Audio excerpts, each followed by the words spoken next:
Hello guys, welcome to our YouTube channel फार्मालॉजिक।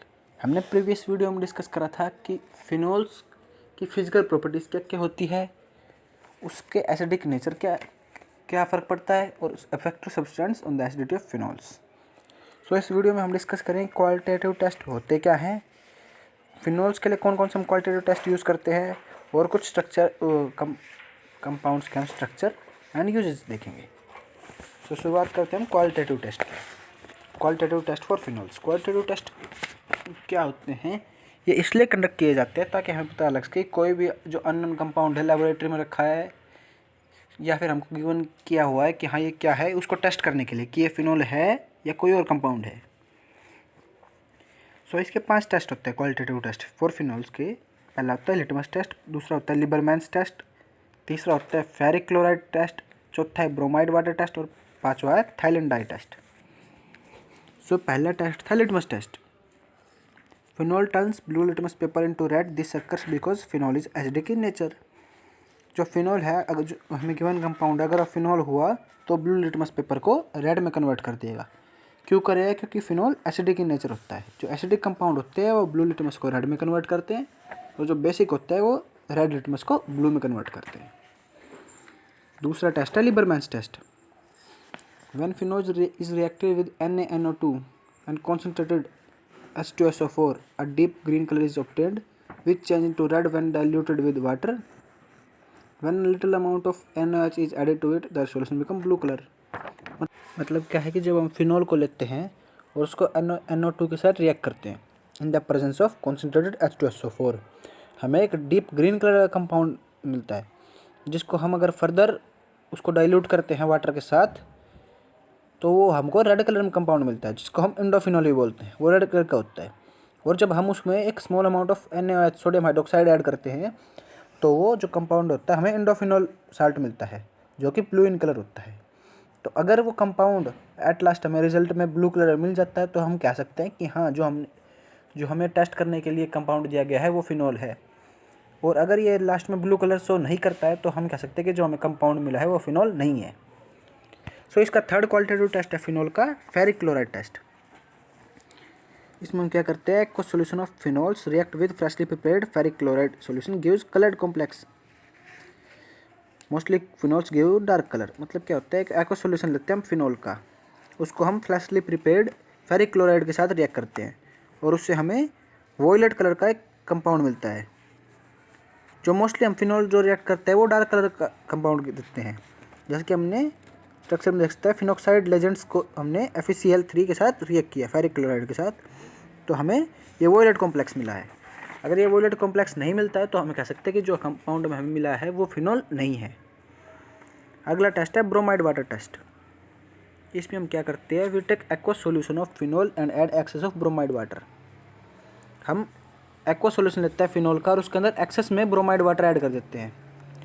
तो अगर हमें इसमें येलोइश वाइट प्रेसिपिटेट मिल जाता है तो हम कह सकते हैं कि यह कंपाउंड फिनोल है, और अगर नहीं मिलता है तो हम ये कहते हैं कि फिनोल नहीं है। जैसे कि इन रिएक्शन हम फिनोल लेते हैं जो कि ब्राउनिश कलर का होता है नॉर्मली, उसको हम एक्सेस ऑफ ब्रोमाइड वाटर के साथ रिएक्ट करते हैं तो हमें 2,4,6 ट्राइब्रोमोफिनोल अचीव होता है, जो कि येलोइश वाइट प्रेसिपिटेट में होता है। Next qualitative test, next and last, phthalein dye test. इसको हम फ्लोरेंसीन टेस्ट भी बोलते हैं। Phenol on heating with phthalic anhydride in the presence of concentrated sulphuric acid it form colourless condensation compound called phenolphthalein. जब हम phenol को phthalic anhydride के साथ रिएक्ट करते हैं प्रेजेंस ऑफ सल्फ्यूरिक एसिड मतलब H2SO4 के साथ, ये एक कलरलेस कंडेंसेशन कंपाउंड बनाता है जिसको हम फिनोफ्थलीन बोलते हैं। अब हम उसको ऑन फर्दर रिएक्शन में dilute sodium hydroxide, it gives pink colour fluorescent compound called fluorescein. और जब हम उसको जो हमें फिनोफ्थलीन मिला है उसको डाइल्यूट सोडियम हाइड्रोक्साइड के साथ रिएक्ट कराते हैं तो हमें फ्लोरोसेंट कंपाउंड मिलता है जिसको हम फ्लोरिन बोलते हैं। तो इससे हमें पता चलता है कि वो सब्सटेंस फिनोल है या नहीं है। जैसे रिएक्शन में देख सकते हैं, फिनोल्स को हमने थैलिक एनहाइड्राइड के साथ रिएक्ट किया इन प्रेजेंस ऑफ H2SO4, हमें कलरलेस फिनोफ्थलीन अचीव हुआ। जब हमने उसको डाइल्यूट NaOH के साथ रिएक्ट किया हमें फ्लोरोसिन अचीव हो गया। अगर लास्ट में हमें पिंक कलर फ्लोरोसिन कंपाउंड मिलता है तो हम कह सकते हैं वो फिनोल है कंपाउंड, वरना हम कह सकते हैं कि वो फिनॉल नहीं है। नेक्स्ट हम डिस्कस करते हैं structure and uses of some compound. तो ये 2 से 3 नंबर में आता है एग्जामिनेशन में। 5 नंबर का क्वेश्चन होता है, उसमें 2 से 3 कंपाउंड के बारे में पूछ लिया जाता है कि हाँ उसके स्ट्रक्चर एंड यूजेस बताओ। तो हमें एस्टिमेटेड ये 2 या 3 मार्क्स का आता है। सो हम इसमें 4 कंपाउंड के बारे में पढ़ेंगे, फिनोल, क्रिजोल, रिजोर्सिनोल और नेफ्थोल। सो पहले हम स्टार्ट करते हैं फिनोल्स का। It is an aromatic compound having molecular formula C6H5OH। ये एक एरोमेटिक कंपाउंड होता है जिसका मोलिकुलर फार्मूला होता है C6H5OH। इसमें 6 कार्बन होते हैं, 5 हाइड्रोजन और एक हाइड्रोक्सी ग्रुप होता है। मतलब क्या है, हमने बेंजीन के ऊपर एक हाइड्रोक्सी ग्रुप लगा दिया, OH ग्रुप लगा दिया तो हमें फिनॉल अचीव हो गया। Phenol is also called as carbolic acid. Phenol को हम कार्बोलिक एसिड भी बोलते हैं। तो अब हम बात करते हैं इसके यूजेस की। यूज्ड एज पावरफुल एंटीसेप्टिक इन सोप्स, लोशंस एक्सेट्रा। फिनॉल्स एक पावरफुल एंटीसेप्टिक के तौर पे हम इसको सोप्स, लोशंस एक्सेट्रा में यूज़ करते हैं। सेकेंड इसका फिनॉल का यूज़ है, it is used in the manufacturing of drug like सैलोल, aspirin, salicylic acid etcetera. Phenol का यूज़ हम ड्रग मैन्युफैक्चरिंग में भी करते हैं, जैसे कि सैलोल, एस्पिरिन, सैलिसाइलिक एसिड। ये ड्रग के नाम हैं। यूज्ड इन cosmetic surgery as exfoliant. Exfoliant वो कंपाउंड होते हैं जो कि डेड स्किन लेयर को हटाने के काम आते हैं। सो ये कॉस्मेटिक सर्जरी में भी काम आता है phenol, to remove layer of dead skin. Medically it is temporarily use to treat the pharyngitis. Pharyngitis एक बीमारी होती है, उसके अंदर भी हम इसको टेम्परली यूज़ कर सकते हैं, मेडिकली अलाउड है ये। सो ये था structure and uses of phenol. अब डिस्कस करते हैं हम स्ट्रक्चर एंड यूजेस ऑफ क्रिजोल्स। क्रिजोल्स में क्या होता है, एक बेंजीन के ऊपर हम एक तो OH ग्रुप अटैच कर देते हैं और एक मिथाइल ग्रुप अटैच कर देते हैं। मतलब एक हाइड्रोक्सी और एक मिथाइल ग्रुप बेंजीन के ऊपर अटैच कर देते हैं। क्रिजोल का मोलिकुलर फार्मूला होता है C7H8O। मतलब क्या है कि इसके अंदर 7 कार्बन, 8 हाइड्रोजन और एक ऑक्सीजन बॉन्ड होता है। क्रिजोल को हम मिथाइल फिनोल्स या हाइड्रोक्सी टोल्यूइन भी बोल देते हैं, क्योंकि अगर बेंजीन के ऊपर CH3 होता है उसको हम टोल्यूइन बोल देते हैं और OH ग्रुप लगने के कारण इसको हाइड्रोक्सी टोल्यूइन बोल देते हैं। इसका यूजेस क्या होते हैं, these are strong germicide, so they are used in disinfectant and antiseptic in low concentration. ये बहुत अच्छे जर्मिसाइड होते हैं, मतलब जर्म को किल करने के काम आते हैं। तो हम इनको डिसइंफेक्टेंट और एंटीसेप्टिक्स में लो कॉन्सेंट्रेशन में काम आता है। सो सेकंड इसका यूजेस है, they are used as wood preservative.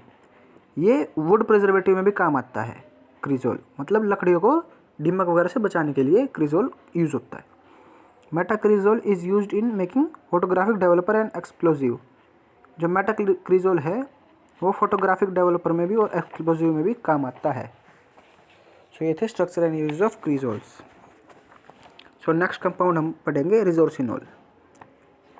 इसका स्ट्रक्चर ये होता है कि इसमें हम बेंजीन पे 1 और 3 पोजीशन पर हाइड्रोक्सी ग्रुप अटैच होता है। इसका मोलिकुलर फार्मूला होता है C6H6O2। It is an antiseptic, disinfectant and preservative.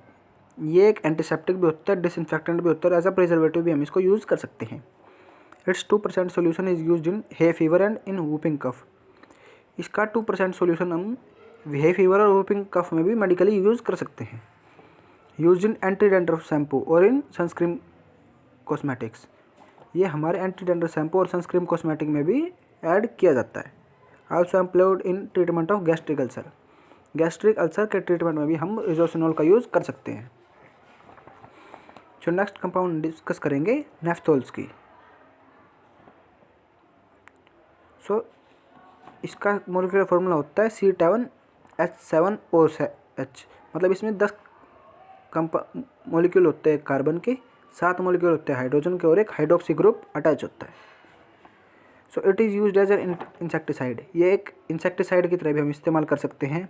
Used in preparation of dyes. ये एक डाई, ये मतलब ये रंगाई वाले जो होते हैं उनमें भी काम आता है। Can be used as antiseptic. हम इसको एंटीसेप्टिक के तौर पे भी यूज़ कर सकता है। और sometimes it is used in perfuming. मतलब ये परफ्यूमरी मैन्युफैक्चरिंग वगैरह होती है, इसके अंदर भी नेफ्थोल्स का यूज़ किया जा सकता है। Hope you guys like the video, share video with your friends. Thank you.